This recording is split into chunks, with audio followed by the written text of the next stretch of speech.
Glória a Deus. Meu querido e minha querida, abra sua Bíblia no Evangelho de Mateus. Eu gosto muito desse Evangelho e traz com muita profundidade teológica a palavra do Senhor. Mateus capítulo 26. Versículos 36 a 46, vamos abrir nossas Bíblias, nós vamos fazer essa leitura alternada. Eu lerei os versos pares, a amada igreja, os versos ímpares, a uma só voz, com boa disposição, porque nós vamos ler a palavra do Senhor, amém, igreja? Com boa disposição, uma só voz. Mateus 26, versículos 36 a 46. Vamos iniciar a leitura? 36. Em seguida, foi Jesus com eles a um lugar chamado Getsêmani e disse a seus discípulos: assentai-vos aqui, enquanto eu vou ali orar.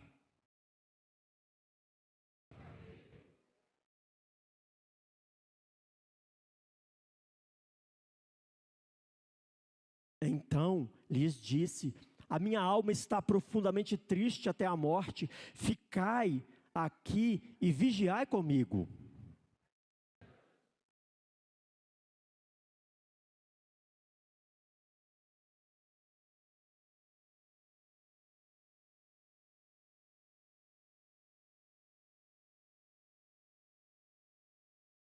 E, voltando para os discípulos, achou-os dormindo. E disse a Pedro: então, nem uma hora pudestes vós vigiar comigo?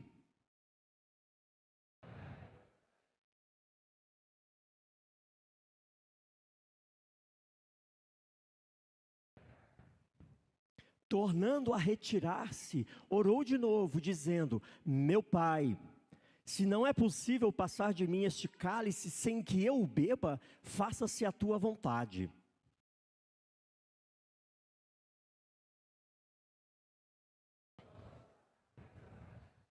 Deixando-os novamente, foi orar pela terceira vez, repetindo as mesmas palavras.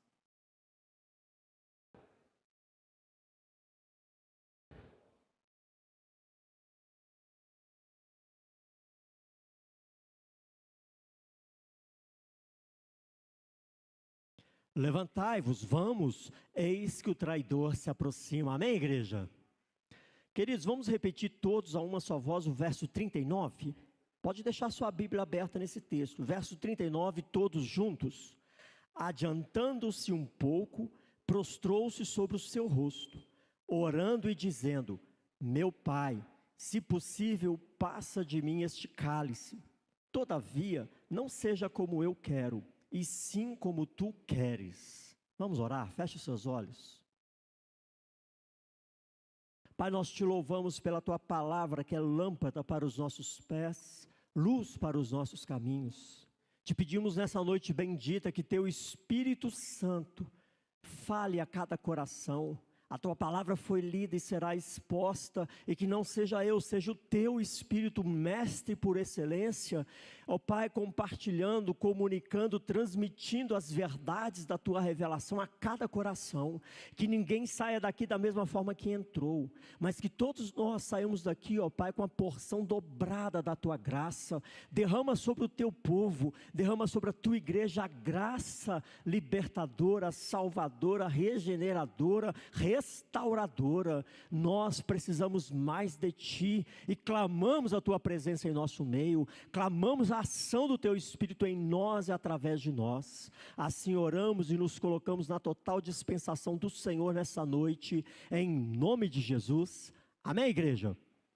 Glória a Deus. Queridos, nós não vamos falar sobre a sonolência dos discípulos, nós não vamos falar sobre o traidor, nós não vamos falar sobre os momentos anteriores ou posteriores dessa mensagem.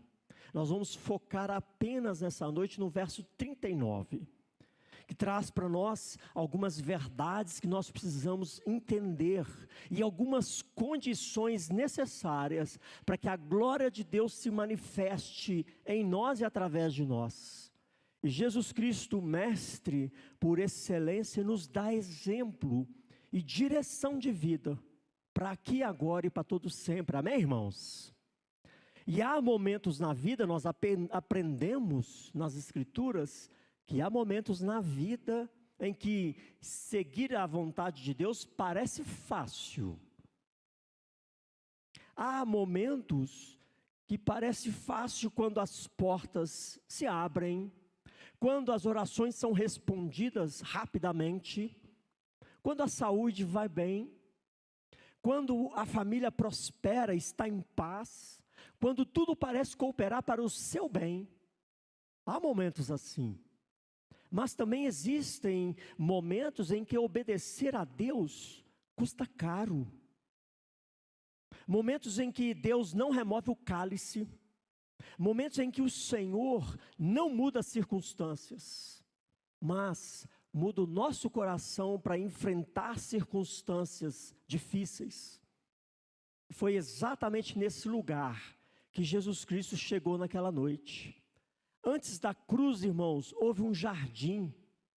Antes dos cravos, houve lágrimas. Antes de vitória, houve agonia. E foi no Getsêmani que o Senhor Jesus Cristo nos ensinou uma das maiores lições sobre rendição, sobre entrega voluntária. A maior lição de todas, sobre entrega voluntária. A palavra Getsêmani, que é este lugar no qual ele se encontrava e por 3 vezes orou a Deus Pai, significa prensa de azeite. Era um jardim, irmãos, localizado ali no Monte das Oliveiras, do lado de fora de Jerusalém. Era um lugar usado para esmagar azeitonas e produzir óleo, por isso esse nome, Getsêmani. Mas naquela noite não seriam azeitonas que seriam esmagadas, seria o próprio Filho de Deus que seria esmagado. Jesus havia celebrado, irmãos, há momentos atrás, a última ceia com os discípulos. Judas já estava a caminho de trair Jesus.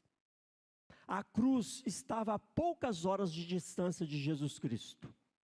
Ele sabia exatamente o que estava por vir. Não eram apenas os cravos, não eram apenas os açoites, não eram apenas os espinhos daquela coroa que foi colocada em sua cabeça.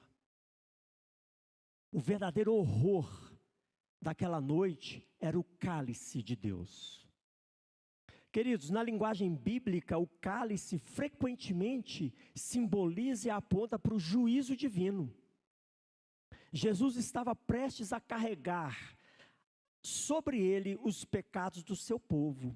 A ira de Deus estava prestes a ser despejada sobre Jesus Cristo. Esse era o verdadeiro sentido e causa daquela agonia na qual ele se encontrava. Aquele que jamais conheceu o pecado seria tratado como pecado.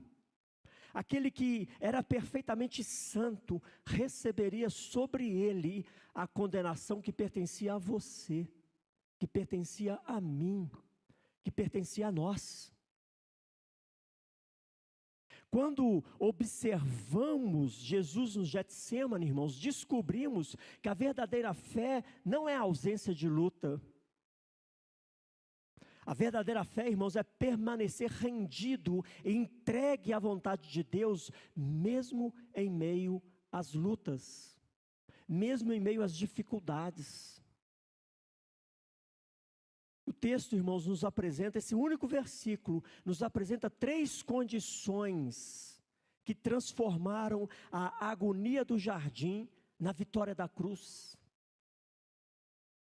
E de repente eu e você estamos passando por algumas dessas condições e precisamos vislumbrar a glória de Deus em meio a todas essas dificuldades. E a primeira condição que nós temos aqui nesse versículo, irmãos, presta atenção.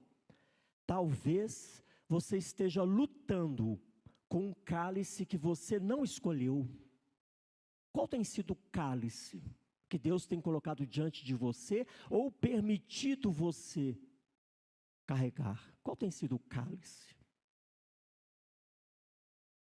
Jesus ora ao Senhor, no verso 39, meu Pai, se possível, passa de mim este cálice. Jesus não fingiu que estava tudo bem, ele não escondeu a sua dor, ele não mascarou a angústia dele, ele abriu o coração diante do único que poderia ouvi-lo. Isso nos ensina algo precioso, irmãos. A espiritualidade bíblica não exige que neguemos a nossa dor. Ser cristão maduro não exige que você negue a sua dor, que você negue as suas lutas. Há pessoas que entram às vezes na igreja sorrindo, enquanto o coração está quebrado, o coração está em frangalhos. Talvez alguém esteja enfrentando uma enfermidade, talvez esteja vivendo uma crise familiar, talvez esteja cansado de lutar, talvez esteja carregando um peso que ninguém conhece. Nós passamos por fases assim na nossa existência. O Getsemane, meu querido e minha querida, nos mostra que não há pecado em sentir o peso do cálice. O problema não é sentir a dor, o problema é quando a dor nos faz abandonar a Deus. Esse é o problema. Jesus nos ensina que nós podemos levar nossa angústia ao Pai, nós podemos e devemos levar as nossas angústias a Ele, podemos chorar, podemos perguntar, podemos derramar a alma. Por 3 vezes ele repete a mesma oração: se possível, passa de mim esse cálice. Mas devemos fazer tudo isso, irmãos, diante do Pai e somente dele. A oração do Getsemane nos lembra que os filhos de Deus não precisam esconder as suas lágrimas do Pai, porque Ele sabe de todas elas. Então derrame as suas lágrimas diante do altar do Senhor. Mas Jesus, irmãos, não apenas permaneceu na dor, na tristeza, na angústia. A oração começou com um pedido e termina com uma entrega. E é aí que encontramos a beleza do Evangelho, que nos leva à segunda condição, irmãos. Talvez Deus não esteja removendo o cálice, mas esteja formando Cristo em você. Amém, igreja? Esta é a verdadeira beleza do Evangelho. Talvez Deus não remova o cálice da sua vida, mas esteja formando Cristo na sua vida. Eu preciso entender isso. Porque como vamos experimentar um poder transformador se não formos fustigados pelas dificuldades da existência, da vida? E muitas vezes nós desprezamos e não reconhecemos a metodologia de transformação que Deus usa para nos transformar, para nos moldar. Então talvez Deus não esteja removendo o cálice, mas esteja formando Cristo em você.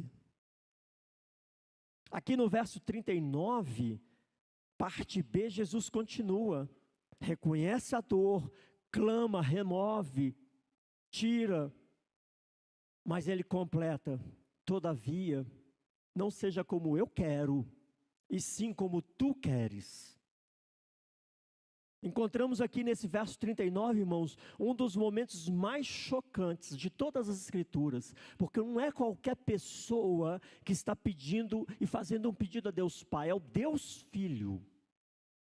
E é um pedido que não é respondido, que não é atendido na forma como é pedido. A essência da maturidade espiritual, irmãos, não é conseguir tudo o que queremos.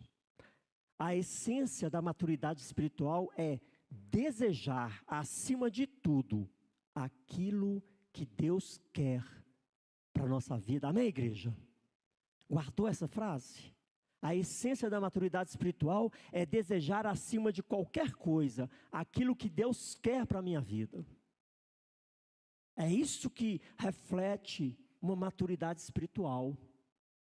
A vontade do Pai, independente das circunstâncias, se são boas ou desagradáveis, favoráveis ou desfavoráveis. Desejar acima de tudo aquilo que Deus quer.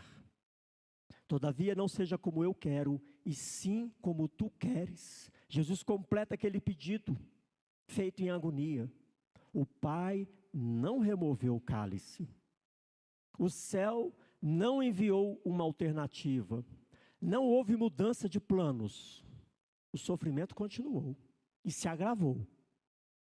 Mas Jesus se levantou diferente de como ele havia entrado naquele jardim.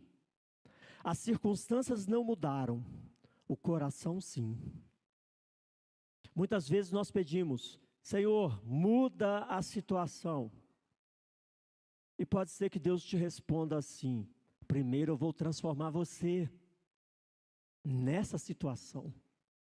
Já parou para pensar nisso? É em situações difíceis, desafiadoras, que Deus molda o nosso caráter, molda a nossa fé, molda a nossa perseverança nele. A maior obra nem sempre é mudar a nossa realidade, é nos conformar à imagem de Cristo. Amém, igreja? A maior obra de Deus, irmãos, é nos conformar à imagem de Jesus Cristo. Não é mudar a nossa realidade, não é mudar as circunstâncias. A cruz não era o fim do plano, era o caminho para a glória. E aquilo que hoje parece apenas sofrimento, pode estar sendo usado por Deus para produzir algo eterno na sua vida, na vida de alguém ao seu redor. E há uma verdade ainda mais profunda nesse único versículo. Querido irmão, querida irmã, o Getsemane não fala apenas da nossa rendição. O Getsemane fala primeiro da rendição de Cristo por você, por nós. É disso que trata o Getsemane. Não está te chamando para uma rendição particular, está mostrando em primeiro lugar a rendição de Deus Filho, que se entregou por mim e por você, por cada um daqueles que viessem a crer nele. É disso que trata o Getsemane. Ele se rendeu primeiro, ele se entregou primeiro. E entra a terceira condição que nós precisamos refletir a partir desse texto. Talvez a maior glória de Deus, irmãos, esteja do outro lado da sua entrega pessoal. Talvez a maior glória de Deus esteja do outro lado da sua entrega. Ela não vem antes, ela só vem depois da entrega. Quando nos entregamos, quando nos rendemos à vontade soberana dEle. A vontade boa, perfeita e agradável, ainda que pareça pesada, ainda que pareça difícil, ainda que pareça desafiadora. Jesus poderia ter ido embora, Jesus poderia ter chamado legiões de anjos, Jesus poderia ter abandonado aquele caminho, mas permaneceu. E porque Ele permaneceu, existe salvação. Porque Ele permaneceu, existe perdão. Porque Ele permaneceu, estamos hoje diante da mesa da comunhão, porque Ele permaneceu. O cálice que Jesus aceitou beber, tornou possível o cálice da comunhão que hoje recebemos, amém, igreja? Quando nós participamos da mesa da comunhão, nós precisamos nos lembrar disso. O cálice que Ele aceitou naquele jardim, deu início a esse cálice da comunhão, que hoje nós vamos receber, que hoje nós vamos nos lembrar. No Getsemane Ele disse: seja feita a tua vontade. Lá na cruz, no momento derradeiro do último fôlego de vida, Ele disse: está consumado. E entre essas duas declarações, nós encontramos o caminho da redenção. A glória da ressurreição só veio porque houve entrega no jardim. O triunfo da cruz começou com submissão no Getsemane. A vontade de Deus parecia pesada naquela noite, mas dela nasceu a salvação do mundo.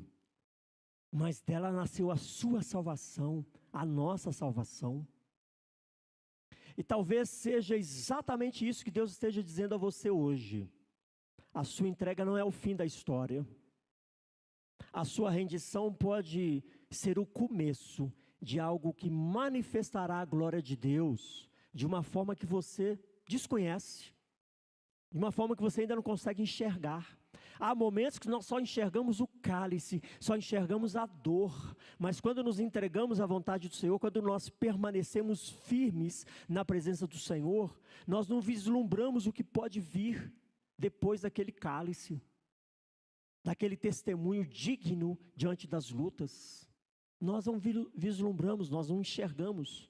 No momento só enxergamos a dor, o desafio, a dificuldade. E antes de participarmos deste momento solene que é a mesa do Senhor, eu quero me dirigir às pessoas que nos visitam hoje pela primeira vez, sejam os visitantes de primeira, de demais vezes, você que já nos visita de uma forma crônica. Aliás, abrindo um parêntese, o Discipulado 1 vai começar em agosto. Você que já está nos visitando por mais vezes e quer firmar um compromisso com a igreja, um compromisso mais sério, primeira semana de agosto nós vamos iniciar o curso, que é porta de entrada para a membresia da igreja. Tome uma atitude, se inscreva e participe, esteja firme na presença do Senhor. Amém, igreja? Fecha o parêntese. Mas irmãos, vocês que nos visitam, você que às vezes vem um domingo sim, 3 domingos não é tão frequente, não é tão presente, ou mesmo que está aqui há muito tempo, e ainda não tomou essa decisão pública de seguir a Jesus Cristo. Queridos, o Getsemane nos mostra que a salvação não foi algo barato. Pensa nisso, a salvação não foi algo barato. Jesus não caminhou para a cruz de forma indiferente, tipo assim, estou indo ali na praia, não foi assim. Ele suou gotas como gotas de sangue, ele foi tomado por profunda agonia, ele enfrentou o horror do cálice da ira divina, custou caro, e fez tudo isso voluntariamente, fez tudo isso por pecadores, fez tudo isso por pessoas que não poderiam de forma alguma encontrar salvação se não fosse por meio dele. Fez tudo isso por nós, amém, igreja? Fez tudo isso por você. Por isso, a pergunta que eu e você precisamos responder não é o que Jesus fez. A pergunta é, o que você fará diante do que Jesus fez? Essa é a única pergunta que importa. O que você fará diante do que Jesus fez? É possível admirar Jesus sem segui-lo. Tem muita gente que faz isso. É possível concordar com o Evangelho, falar, o Evangelho é bacana, o Evangelho é legal, sem se render ao Evangelho. É possível frequentar a igreja sem pertencer verdadeiramente a Cristo, sem pertencer verdadeiramente ao corpo de Cristo. Mas vai chegar um momento, e chega um momento em que cada pessoa precisa se posicionar. Irmãos, no Getsemane, Jesus decidiu obedecer ao Pai. Hoje, você precisa decidir o que fará com Cristo. Não existe neutralidade diante da cruz. Ou recebemos o Salvador pela fé, ou continuamos tentando viver sem Ele. Ou nos rendemos ao seu senhorio, ou permanecemos governando a nossa própria vida. Talvez você esteja esperando o momento perfeito para se envolver mais com a igreja, para se envolver no grupo familiar, para estar frequente numa escola bíblica, para se tornar membro da igreja, para assumir responsabilidades. Talvez você esteja esperando o momento perfeito. Talvez você esteja esperando compreender todas as respostas. Talvez você esteja esperando resolver primeiro alguns problemas pessoais. Mas presta atenção nisso. A Bíblia nunca diz, e nem nunca disse, nem vai dizer, venha quando estiver pronto. Não existe esse chamado na Bíblia. A Bíblia diz, hoje, se ouvires a sua voz, não endureçais o vosso coração. Amém, igreja? Hoje, se ouvires a sua voz, não endureçais o vosso coração. Esse é o chamado das Escrituras, para todos nós. A mesa da comunhão nos lembra que existe lugar para pecadores arrependidos, existe graça para quem crê, existe perdão para quem se volta para Cristo, existe uma nova vida para quem se rende ao Senhor. Nesta noite, aqui e agora, enquanto contemplamos o pão e o cálice, eu convido a você olhar para a cruz e a responder ao chamado de Deus. Não adie aquilo que o Espírito Santo está falando ao seu coração. Renda-se a Cristo, confie em Cristo, entregue a sua vida a Jesus Cristo. Porque aquele que se entregou no Getsêmani continua chamando homens e mulheres para segui-lo, ainda hoje. Queridos irmãos, ao nos aproximarmos da mesa do Senhor, não contemplamos apenas o sofrimento de Jesus Cristo, nós contemplamos a sua obediência. A obediência. O pão nos lembra do corpo entregue, o cálice nos lembra do sangue derramado, mas ambos também nos lembram, irmãos, de um coração totalmente entregue, de um coração totalmente rendido. Eles não nos lembram apenas sofrimento, nos lembra entrega. E hoje o Senhor não está apenas perguntando se você quer receber as bênçãos do Senhor. Deus não está nos perguntando, você quer receber as bênçãos? Ele está perguntando se estamos dispostos a nos entregarmos à sua vontade, assim como Jesus o fez. Talvez exista um cálice que você vem tentando evitar. Talvez exista uma área da sua vida que você ainda não colocou diante de Cristo e entregou na cruz do Senhor. Talvez exista uma decisão a ser tomada, um pecado a ser abandonado, um medo ou uma resistência que precisa ser entregue a Jesus Cristo. Antes de participarmos do cálice, somos convidados a nos ajoelhar espiritualmente no Getsêmani. E você precisa se ajoelhar nesse Getsêmani e dizer: Pai, eu não compreendo tudo. Pai, eu não gosto de tudo. Pai, eu não escolheria este caminho. Mas acima de tudo, seja feita a tua vontade. Amém, igreja? Irmãos, é isso que o Pai nos chama a falar com Ele. Não espere compreender tudo.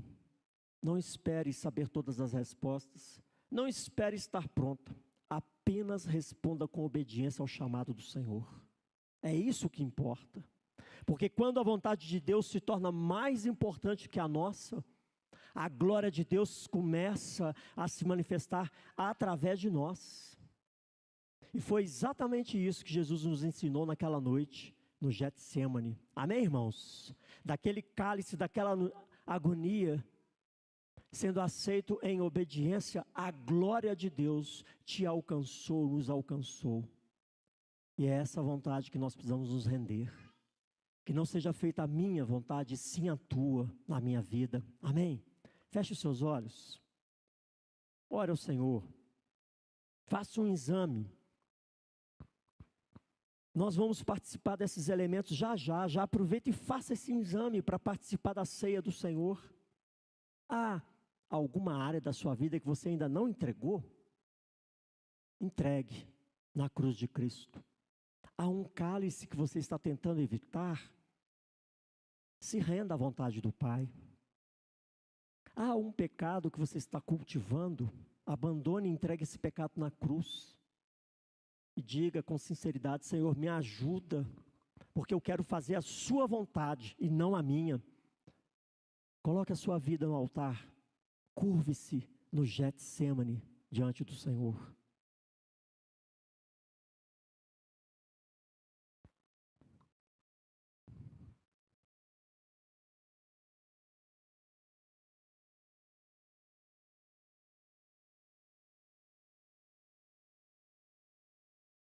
Pai, graças te damos pela tua palavra.